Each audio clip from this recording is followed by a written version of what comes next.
Bismillahirrahmanirrahim. Assalamualaikum warahmatullahi wabarakatuh. Perkenalkan, nama saya Nada Nazirah dengan nomor induk mahasiswa 192100080. Saya merupakan mahasiswa Program Studi Pendidikan Bahasa dan Sastra Indonesia.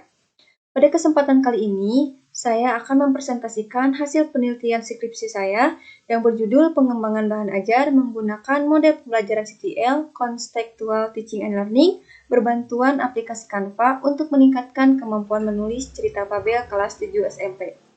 Pada kesempatan ini pula, saya ingin mengucapkan terima kasih kepada Ibu Dr. Hajah Teti Sobari MPD selaku dosen pembimbing 1 dan kepada Bapak Dr. Haji Dede Abdurrahman MPD selaku dosen pembimbing 2.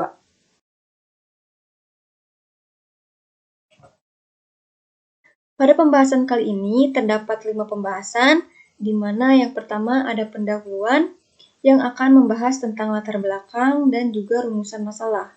Yang kedua ada kajian teori yang akan membahas mengenai 1.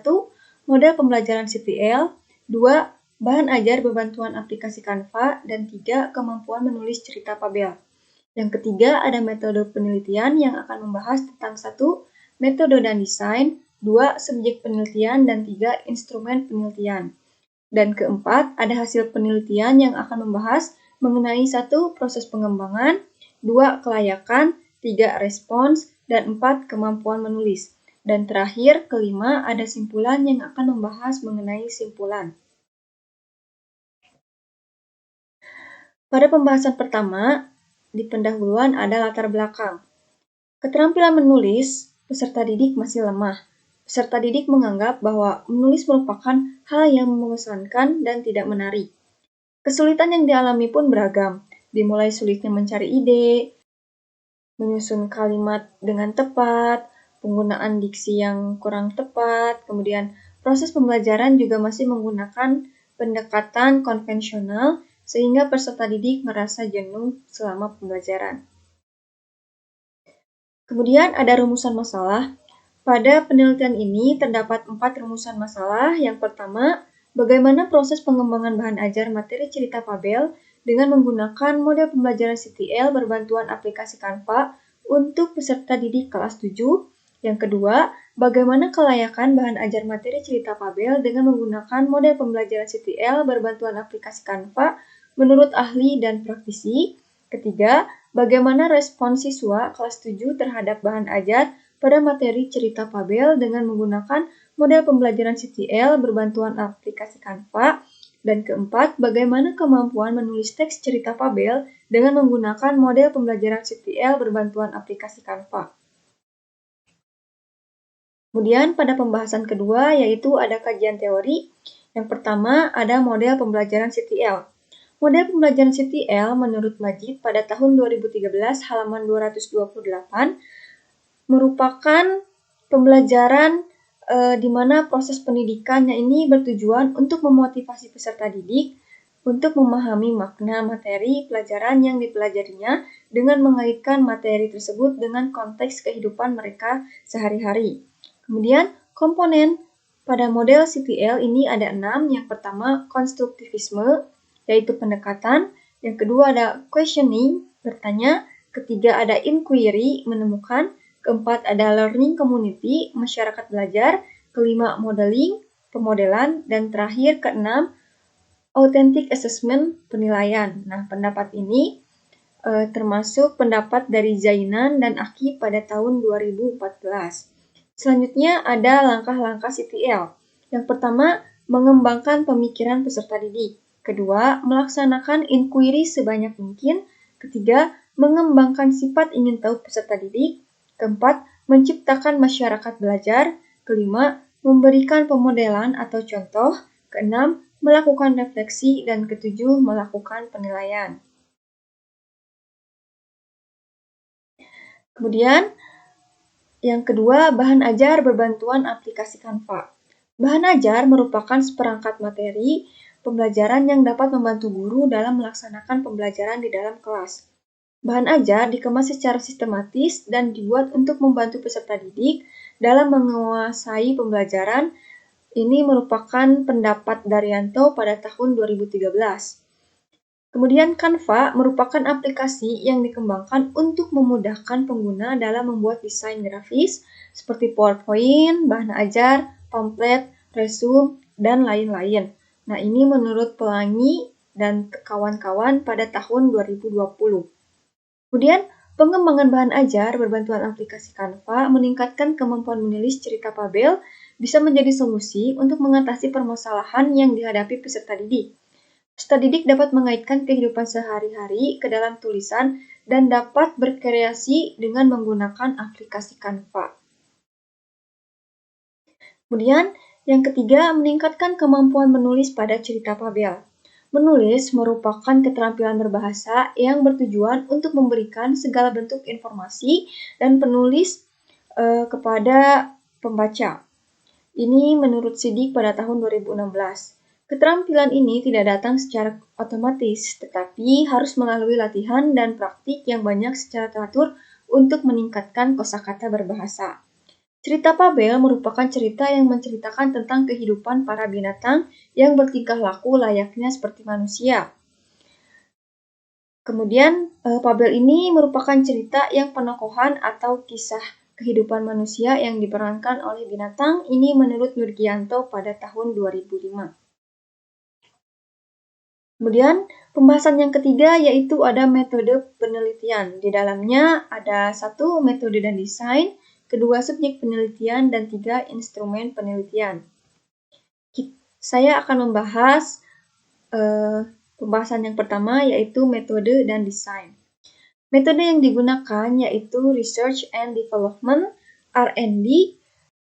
R&D merupakan penelitian untuk menghasilkan suatu produk baru atau menyempurnakan produk yang telah ada. Ini merupakan pendapat dari Sukmadinata pada tahun 2008. Yang kedua ada subjek penelitian.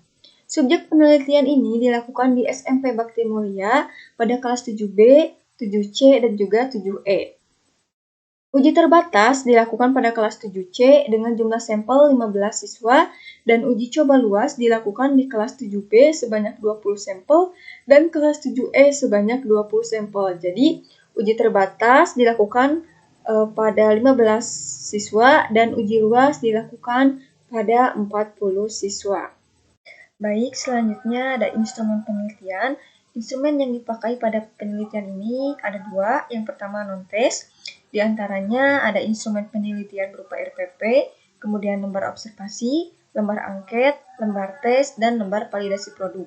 Yang kedua ada tes, yang digunakannya yaitu soal pengetahuan dan keterampilan. Selanjutnya ada proses pengembangan. Proses pengembangan dilakukan berdasarkan penyederhanaan langkah-langkah BOP dan GOAL, di antaranya yaitu 1. Penelitian dan pengumpulan informasi, 2.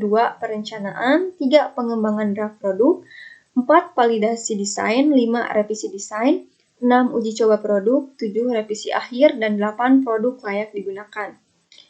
Pengembangan bahan ajar mendapatkan hasil yang baik dan layak digunakan di jenjang SMP kelas 7 pada materi cerita fabel. Hasil produk yang dikembangkan berupa bahan ajar yang dibuat untuk membantu peserta didik dalam memahami pembelajaran cerita fabel. Pada tahapan pengembangan uji terbatas, hasil observasi guru dan siswa mendapatkan skor 75%. Setelah melakukan uji terbatas, peneliti melakukan revisi meliputi perubahan KD, tujuan pembelajaran, dan kegiatan pembelajaran. Pada tahapan implementasi uji coba luas, observasi guru mendapatkan skor 87,5%, sedangkan observasi siswa mendapat skor 81,25%. Dalam penerapan bahan ajar, peneliti masih menemukan hal-hal yang dianggap sulit bagi peserta didik dalam memahami materi pembelajaran. Maka, pada pengembangan bahan ajar menggunakan model pembelajaran CTL, berbantuan aplikasi Canva untuk meningkatkan keterampilan menulis. Cerita fabel kelas 7 menghasilkan komponen bahan ajar 1. Cover, 2. Prakata, 3. Daftar isi, 4. Peta konsep, 5. Pendahuluan, 6. Kegiatan pembelajaran, 7. Langkah-langkah pembelajaran CTL, 8. Materi fabel, 9. LKPD, 10. Rangkuman, 11. Glosarium, dan 12. Daftar pustaka.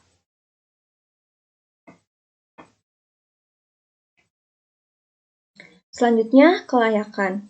Hasil validasi bahan ajar menggunakan model pembelajaran CTL berbantuan aplikasi Canva untuk meningkatkan kemampuan menulis cerita fabel kelas 7, menunjukkan bahwa bahan ajar layak digunakan dengan presentase penilaian validasi ahli 1 dan 2 sebesar 94% serta validasi ahli materi sebesar 93%. Kemudian respon. Hasil respon siswa berupa angket terhadap bahan ajar yang dikembangkan pada uji terbatas mendapatkan skor 75,2%, sedangkan uji luas mendapatkan 76,4%. Hal ini dapat dikatakan adanya peningkatan sebesar 1,2% dari uji terbatas ke uji coba luas. Selanjutnya, kemampuan menulis. Kemampuan menulis teks cerita fabel siswa setelah menggunakan bahan ajar menggunakan model pembelajaran CTL berbantuan aplikasi Canva untuk meningkatkan kemampuan menulis cerita fabel menunjukkan hasil yang baik dengan rata-rata nilai 68 pada uji coba terbatas dan 72 pada uji coba luas. Hasil ini mendapatkan peningkatan dari uji terbatas ke uji coba luas dan dapat dikatakan baik. Kemudian, simpulan. Ada 4 kesimpulan dari hasil penelitian ini. Yang pertama, proses pengembangan. Proses pengembangan bahan ajar menggunakan model pembelajaran CTL berbantuan aplikasi Canva mengikuti alur penelitian dan pengembangan R&D. Dalam penelitian uji coba terbatas dan uji coba luas mendapatkan nilai kategori baik, maka dari itu aktivitas pembelajaran telah dilaksanakan dengan sangat baik. Yang kedua, kelayakan. Kelayakan bahan ajar materi cerita fabel menggunakan model pembelajaran CTL berbantuan aplikasi Canva dapat dikatakan valid berdasarkan hasil penilaian validasi dari validator ahli dan validator ahli materi. Kemudian ketiga, respons. Respons siswa terhadap bahan ajar teks fabel menggunakan model pembelajaran CTL berbantuan aplikasi Canva dapat dikatakan baik berdasarkan hasil data angket yang diberikan kepada siswa. Kemudian 4, kemampuan menulis. Kemampuan menulis cerita fabel siswa selama menggunakan bahan ajar menggunakan model pembelajaran CTL berbantuan aplikasi Canva dapat dikatakan baik dibuktikan dengan hasil rata-rata evaluasi. Selanjutnya ada dokumentasi kegiatan. Dokumentasi ini diambil di kelas 7C pada saat peserta didik sedang mengerjakan soal pretest posttest, kemudian mengerjakan latihan LKPD, dan juga mengisi angket pertanyaan.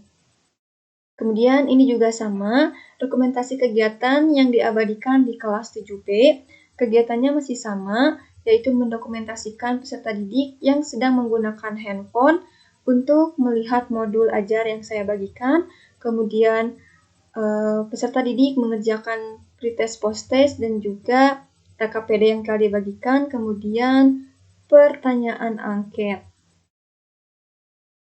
Ini juga masih sama mengenai dokumentasi kegiatan yang saya ambil di kelas 7E pada saat uji coba luas. Kegiatan ini juga diabadikan pada saat siswa mengerjakan pretest posttest, kemudian mengisi angket, dan juga mengerjakan latihan LKPD yang telah saya bagikan. Baik, terima kasih atas perhatiannya. Mohon maaf bila ada kesalahan dalam bertutur kata ataupun dalam penyajian materi. Kurang lebihnya saya mohon maaf. Wabillahi taufiq wal hidayah. Wassalamualaikum warahmatullahi wabarakatuh.